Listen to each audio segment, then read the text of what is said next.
Friends, सबसे पहले मैं आप सभी को और दुनिया भर के लोगों को और विशेषकर क्रिश्चियन कम्युनिटी को आज की इस महत्वपूर्ण पर्व पर अनेक अनेक शुभकामनाएं दूंगा। Merry Christmas. ये मेरे लिए बहुत सुखद है कि स्पेशल और सेक्रेड अवसर पर आप सब मेरे निवास स्थान पर आए हैं। जब इंडियन माइनॉरिटी फाउंडेशन ने ये प्रस्ताव रखा था कि हम सब मिलकर क्रिसमस मनाए, मैंने कहा क्यों ना मेरे यहाँ मनाए, और उसी में से ये कार्यक्रम बन गया। तो मेरे लिए बहुत खुशी का अवसर है। अनिल जी ने मुझे बहुत मदद की, मैं उनका विशेष रूप से आभारी हूँ। इस पहल के लिए मैं माइनॉरिटी फाउंडेशन का भी बहुत आभारी हूँ।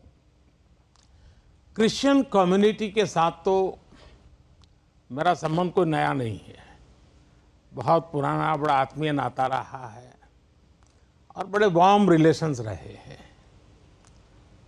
गुजरात का सीएम रहने के दौरान मैं ईसाई समुदाय और उनके लीडर्स के साथ अक्सर मेरा मिलना जुलना रहता था, और मैं मणिनगर जहाँ से चुनाव लड़ता था वहाँ बहुत बड़ी मात्रा में आबादी भी है और इसके कारण मेरा स्वाभाविक नाता रहता था। कुछ ही वर्ष पहले मुझे द होली पोप से मिलने का भी सौभाग्य मिला था। वो वाकई मेरे लिए बहुत ही यादगार पल था।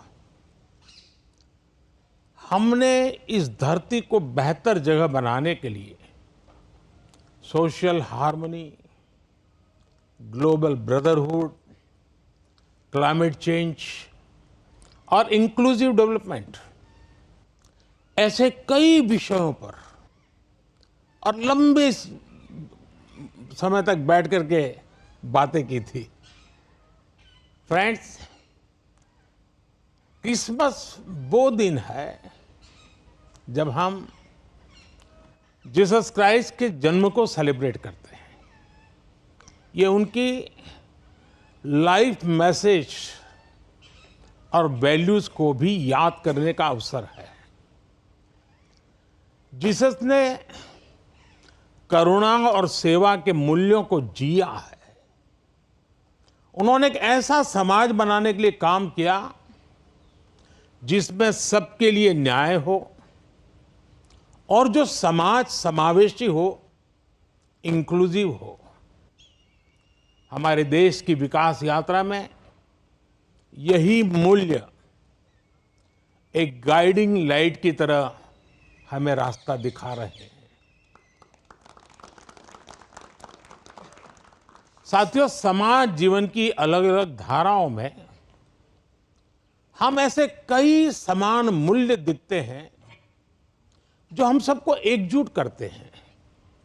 उदाहरण के लिए, पवित्र बाइबल में कहा गया है कि ईश्वर ने हमें जो भी उपहार दिया है, जो भी सामर्थ्य दिया है, उसका उपयोग हम दूसरों की सेवा के लिए करें। और यही तो सेवा परमो धर्म है। द होली बाइबल में सत्य को बहुत महत्व दिया गया है और कहा गया है कि सत्य ही हमें मुक्ति का मार्ग दिखाएगा। और संयोग देखिए, सभी पवित्र उपनिषदों ने भी अल्टीमेट ट्रूथ को जानने पर फोकस किया है ताकि हम स्वयं को मुक्त कर सकें। हम अपने साझा मूल्यों और हमारी साझी विरासत पर फोकस करके एक साथ आगे बढ़ सकते हैं। 21वीं सदी के आधुनिक भारत के लिए ये सहयोग, ये सामंजस्य, सबका प्रयास की ये भावना भारत को नई ऊंचाई पर ले जाएगी। साथियों, द होली पोप ने अपने एक क्रिसमस एड्रेस में ईसा मसीह से प्रार्थना की थी कि जो लोग गरीबी खत्म करने में जुटे हैं उन्हें उनका आशीर्वाद मिले। वो मानते हैं कि गरीबी व्यक्ति की गरिमा को चोट पहुंचाती है। द होली पोप के इन शब्दों में उसी भावना की झलक है जो विकास के लिए हमारे मंत्र में है। हमारा मंत्र है सबका साथ, सबका विश्वास, सबका विकास, सबका प्रयास। सरकार के तौर पर हम ये सुनिश्चित कर रहे हैं कि विकास का फायदा हर किसी तक पहुंचे और कोई इससे अछूता न रहे। ईसाई समुदाय के कई लोगों तक, विशेषकर गरीबों और वंचितों तक भी आज देश में हो रहे विकास का लाभ पहुंच रहा है। मुझे याद है जब हमने फिशरीज के लिए अलग मंत्रालय का गठन किया तो ईसाई समुदाय के बहुत सारे मछुआरे भाई बहन हमारे इस कदम की सार्वजनिक रूप से सराहना करें, मेरा भी सम्मान किया, मुझे बहुत अभिनंदन किया। साथियों, क्रिसमस के इस अवसर पर मैं देश के लिए, क्रिश्चियन कम्युनिटी के लिए एक बात जरूर योगदान करूंगा कि आपके योगदान को भारत गर्व से स्वीकार करता है। ईसाई समुदाय ने फ्रीडम मूवमेंट में महत्वपूर्ण भूमिका निभाई है। फ्रीडम स्ट्रगल में क्रिश्चियन कम्युनिटी के कई थिंकर्स और लीडर शामिल थे। गांधी जी ने स्वयं बताया था कि नॉन कोऑपरेशन मूवमेंट की परिकल्पना सेंट स्टीफेंस कॉलेज के प्रिंसिपल सुशील कुमार रुद्र की छत्रछाया में रची गई थी। साथियों, ईसाई समुदाय ने समाज को दिशा देने में निरंतर महत्वपूर्ण भूमिका निभाई है। समाज सेवा में क्रिश्चियन कम्युनिटी बढ़ चढ़कर हिस्सा लेती है और आपकी कम्युनिटी गरीबों और वंचितों की सेवा के लिए हमेशा आगे रहती है। एजुकेशन और हेल्थ केयर जैसे महत्वपूर्ण क्षेत्र में आज भी पूरे भारत में ईसाई समुदाय के संस्थान बहुत बड़ा योगदान दे रहे हैं। फ्रेंड्स, 2047 तक विकसित भारत बनाने का जो लक्ष्य है, इस लक्ष्य के साथ हम अपनी विकास यात्रा को तेज गति से आगे बढ़ा रहे हैं, लगातार कोशिश कर रहे हैं। इस विकास यात्रा में हमारे सबसे महत्वपूर्ण साथी अगर कोई हैं तो वो हमारे युवा है। निरंतर विकास के लिए ये बहुत आवश्यक है कि हमारे युवा फिजिकली, मेंटली और इमोशनली फिट और हेल्दी रहें।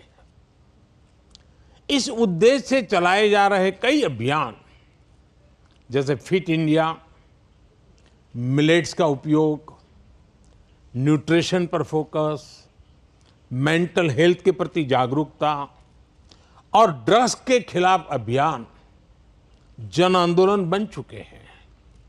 मैं क्रिश्चियन कम्युनिटी के लीडर से, विशेषकर जो एजुकेशन और हेल्थ केयर इंस्टीट्यूशन से जुड़े हैं, उनसे आग्रह करूंगा कि वो इन विषयों के प्रति लोगों को और जागरूक बनाएं। साथियों, क्रिसमस पर गिफ्ट्स, उपहार देने की परंपरा है। मुझे भी बहुत ही पवित्र तोहफा मिला अभी और इसलिए इस अवसर पर हम ये विचार करें कि कैसे हम आने वाली पीढ़ियों को एक बेटर प्लेनेट का उपहार दे सकते हैं। सस्टेनेबिलिटी आज के समय की जरूरत है। लिविंग ए सस्टेनेबल लाइफस्टाइल, ये मिशन लाइफ का सेंट्रल मैसेज है। एक ऐसा इंटरनेशनल मूवमेंट है जिसका नेतृत्व भारत कर रहा है। ये अभियान प्रो प्लैनेट पीपल को प्रो प्लैनेट लाइफस्टाइल अपनाने के लिए प्रेरित करता है। और भी संपत जी ने जो छोटी किताब में ग्रीन कलर लाने के लिए कहा है ना, उसका यही भी एक रास्ता है। और उदाहरण के लिए रीयूजिंग और रिसाइकलिंग, बायोडिग्रेडेबल मटेरियल्स का इस्तेमाल, मिलेट्स श्री अन्न को अपनाना, मिनिमल कार्बन फुटप्रिंट वाले उत्पादों को खरीदना, ऐसी कई चीजों को हम अपनी डेली लाइफ का हिस्सा बना सकते हैं और बड़ा बदलाव ला सकते हैं। और मैं मानता हूं क्रिश्चियन कम्युनिटी जो इतनी सोशली कॉन्शियस होती है, वो इस मिशन में प्रमुख भूमिका निभा सकती है, नेतृत्व कर सकती है। साथियों, एक विषय वोकल फॉर लोकल का भी है। जब हम स्थानीय उत्पादों को बढ़ावा देते हैं, जो हम भारत में बनी वस्तुओं के एम्बेसडर बनते हैं, तो ये भी तरह से देश सेवा ही है। वोकल फॉर लोकल के मंत्र की सफलता से देश के लाखों लाख छोटे उद्यमियों को उनका रोजगार जुड़ा है, स्वरोजगार जुड़ा है। और इसलिए मैं क्रिश्चियन कम्युनिटी के लोकल के लिए और वोकल बनने के लिए आप सबका मार्गदर्शन उनको मिलता रहे, ये मैं जरूर आग्रह करूंगा। साथियों, एक बार फिर हम कामना करते हैं कि फेस्टिव सीजन हम एक राष्ट्र के रूप में और मजबूत करें, सभी देशवासियों को और करीब लाएं। ये त्योहार हमारी डाइवर्सिटी में हमें एकजुट रखने वाली बॉन्डिंग को मजबूत करें। आप सबको मेरी तरफ से फिर से बहुत बहुत शुभकामनाएं हैं। और आप सब समय निकाल करके आए, और आप मुंबई से स्पेशली उस आयु में भी दौड़ करके आए। वैसे मुझे आप में से कईयों के निरंतर आशीर्वाद मिलते रहते हैं, मुलाकात, मार्गदर्शन मिलता रहता है, लेकिन आज सबको एक साथ मिलने का मौका मिला। मैं फिर एक बार आपका धन्यवाद करता हूं।